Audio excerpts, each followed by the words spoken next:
Cumprimento os irmãos com a paz do Senhor. Amém. Graças damos ao nosso Deus por mais essa rica oportunidade, mais uma vez aqui na casa do nosso Senhor. Os irmãos que quiserem acompanhar o nosso tema é o descanso de Deus. Nossa meditação será baseada em Hebreus 4, o capítulo completo. Amém, Jesus. Uma das marcas da nossa sociedade, dos nossos dias, é o cansaço.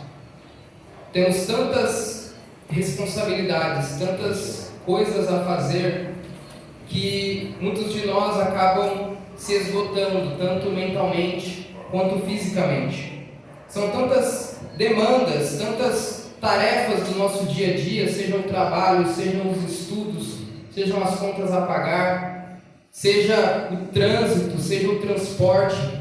Tudo isso acaba consumindo de nós e nos fadigando, nos deixando cansados.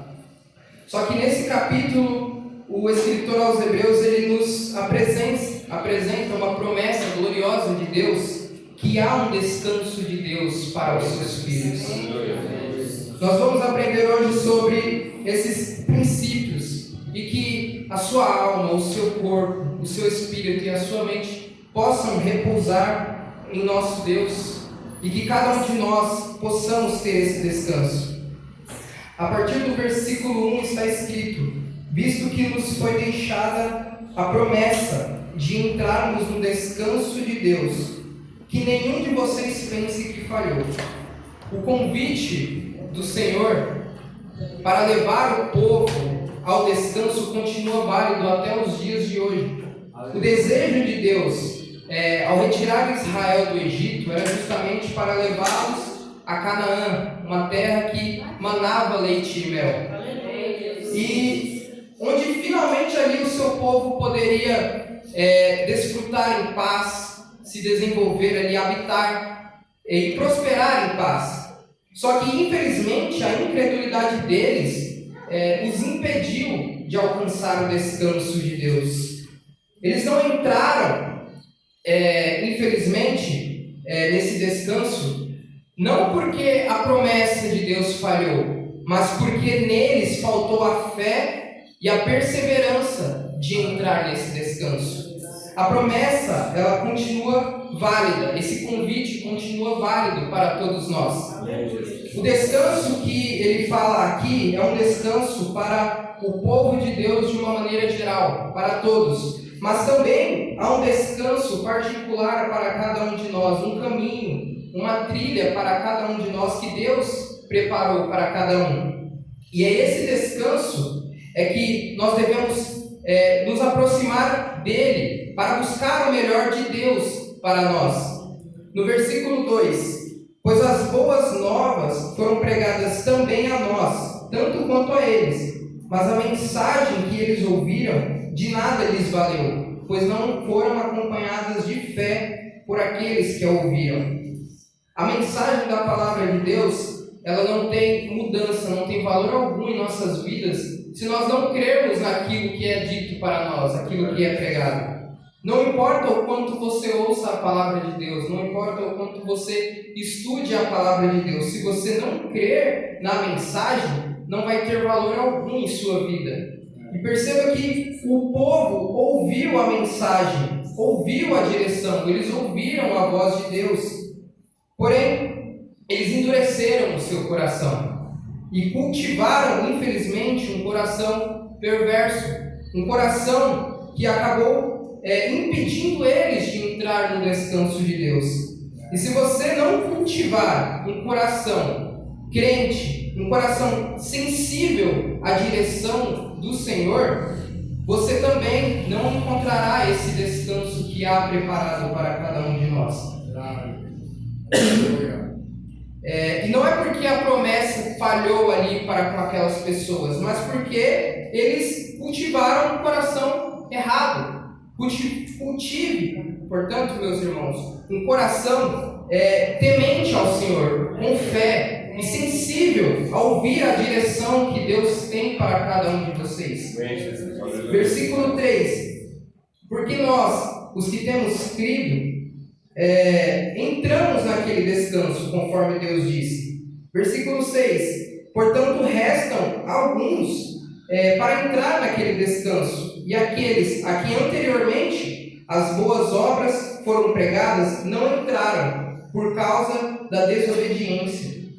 Aqui nós vemos uma relação importante entre a fé e a desobediência. Se você cultiva um coração crente, um coração sensível a ouvir a palavra de Deus, você encontrará o descanso que o Senhor tem preparado. Essa voz que você ouve, se for realmente do nosso Senhor Jesus, é o melhor que Ele tem para a sua vida. Só que, por mais árduo que o caminho seja, por mais difícil, como foi dito no Salmos 23, por mais que você ande ali pelo vale da sombra da morte, se você passar por isso, na presença do Senhor, você vai estar também descansando, porque você estará ao lado dele. Todavia, como está escrito aqui no verso 6, eles não conseguiram entrar nesse descanso por conta da desobediência. De nada vale o Senhor dar a instrução, dar a direção, se você não se dispõe a fazer aquilo. Porque se você ouve, mas você não obedece aquilo que está sendo guiado para você, você não conseguirá atingir o seu alvo. E é assim que aconteceu com aquelas pessoas. E é por isso que nós precisamos de crer e obedecer. Nós precisamos de crer e agir conforme a vontade de Deus. Fazendo dessa forma, irmãos, nós vamos conseguir entrar nesse descanso, nesse repouso preparado para os filhos do Senhor. Versículo 9. Ainda resta um descanso sabático para o povo de Deus. Versículo 10. Pois todo aquele que entra no descanso de Deus também descansa em suas obras, como Deus descansou das suas. O grande convite de Deus, esse grande descanso que Deus sonha para cada um dos seus filhos, é que cada um de nós possamos passar a eternidade ao seu lado, em sua presença. Quando foi dito, ainda resta um descanso sabático para o povo de Deus, é onde cada um de nós vai descansar de todas as obras, é onde nós não seremos mais tentados, é onde nós não pecaremos mais contra o nosso Senhor, e é onde nós estaremos na presença dEle para sempre, por toda a eternidade, em descanso. E esse é o plano final de Deus para mim e para a sua vida. Esse é o plano que Ele quer nos conduzir em descanso para a sua presença, não somente aqui nessa terra que nós devemos estar presentes com Ele, mas também na eternidade, juntamente com Ele, irmãos. Versículo 11: esforcemos, pois, para entrar nesse descanso, para que ninguém venha a cair, seguindo aquele exemplo de desobediência. Aqui o escritor aos Hebreus ele apresenta duas coisas, que para entrar no descanso, para nós descansarmos em Deus, nós devemos de ter esforço, nós devemos de manter o foco, como foi dito, esforcemos para entrar nesse descanso. Então, nós devemos também de lutar para nos aproximarmos da presença dEle. Quando foi dito para que ninguém venha a cair, aqui não é no sentido literal de uma pessoa se desequilibrar, mas é no sentido de uma pessoa ter a sua morte física, a sua morte espiritual e acabar perdendo a sua alma. E não é isso que o Senhor deseja de nós. Então, esforcemos-nos para entrar no descanso, entrarmos com Jesus, o nosso Senhor, buscarmos o nosso galardão, que é a nossa vida eterna. Quando foi dito, seguindo aquele exemplo de desobediência, isto é, não crendo, os israelitas que se perderam do deserto, eles se perderam porque, embora tenham sido tirados do Egito, embora tenham sido instruídos ali por Moisés, que era um homem que estava seguindo o que Deus dizia, e ele instruía aquele povo, de algum modo surgiu uma presença deles que eles quiseram se voltar contra Deus, voltar contra a instrução da liderança do nosso Senhor, e acabaram sendo desobedientes à palavra de Deus, e por isso eles não conseguiram alcançar esse descanso. Então, dá-nos a entender aqui que a morte deles não foi apenas uma morte física, mas sim uma morte espiritual, porque eles se perderam ali para sempre, a sua alma se perdeu por conta da desobediência.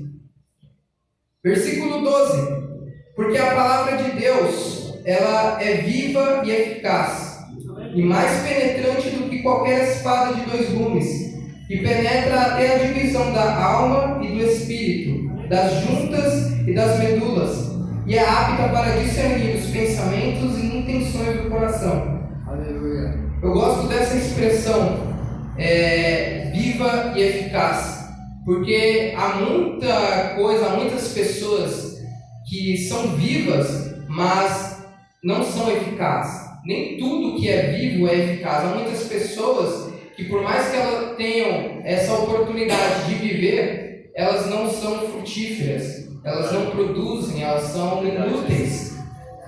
Só que a palavra de Deus não, a palavra de Deus ela é viva e ela é eficaz. Ela tem vida em si e ela produz efeito, ela produz mudança, ela cura, ela transforma, ela abençoa, ela também destrói. E ela promove essa transformação. Glória a Jesus. É viva e eficaz em tudo aquilo que ela se propõe a fazer. E ela divide também a alma e o espírito. Ela julga pensamentos e intenções do coração. Então, a palavra de Deus ela é esclarecedora em tudo aquilo que está em nosso caminho. Por mais que possam haver sombras de entendimento, possam haver dificuldades de discernimento, a palavra de Deus ela é o nosso guia para trilhar o nosso caminho. É baseado nela que nós temos os nossos princípios, os nossos valores. É baseado nela que nós enfrentamos as adversidades e também as tentações do diabo. Porque nós não enfrentamos o diabo com coisas materiais, mas sim com poderes espirituais concedidos pelo nosso Deus. A arma mais poderosa para combater as tentações que foi concedida a nós é a palavra de Deus. Quando Jesus ele é confrontado ali no deserto, por mais que ele tenha todo o seu poder e toda a sua magnitude, ele poderia muito bem vencer o diabo com os seus poderes, mas ele não usa deles para nos dar o exemplo de que a palavra também tem poder para combater as tentações. Glória seja Deus. Versículo 14: portanto, visto que temos um grande sumo sacerdote que adentrou os céus, Jesus, o Filho de Deus, apeguemo-nos com toda a firmeza à fé que professamos. Eu e você não podemos nos envergonharmos, não podemos negar, não podemos retroceder quando alguém te confrontar a respeito da palavra de Deus.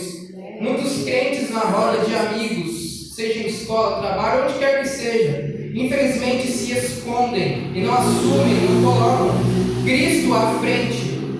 Infelizmente eles escondem a verdade, porque muitos têm vergonha de contar para aquelas pessoas que estão próximas a eles que eles servem a Deus. Não sei, por medo de serem julgados ou serem confrontados por não terem um conhecimento e saberem defender a sua fé, mas infelizmente muitos são assim. Só que não é isso que o Senhor quer de nós.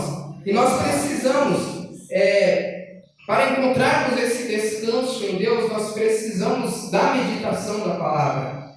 Para continuar firmes, nós precisamos de ter uma fé confiante. Porque quando você é confrontado, se você não tem fé naquilo que você aprendeu em toda a sua vida, se aquilo que você ouviu em pregações, em escolas bíblicas, se você não tem fé convicta naquilo, infelizmente você facilmente será julgado e também confrontado. Porque é muito fácil as pessoas aí fora fazerem perguntas: por que você não faz isso? Por que você não faz aquilo?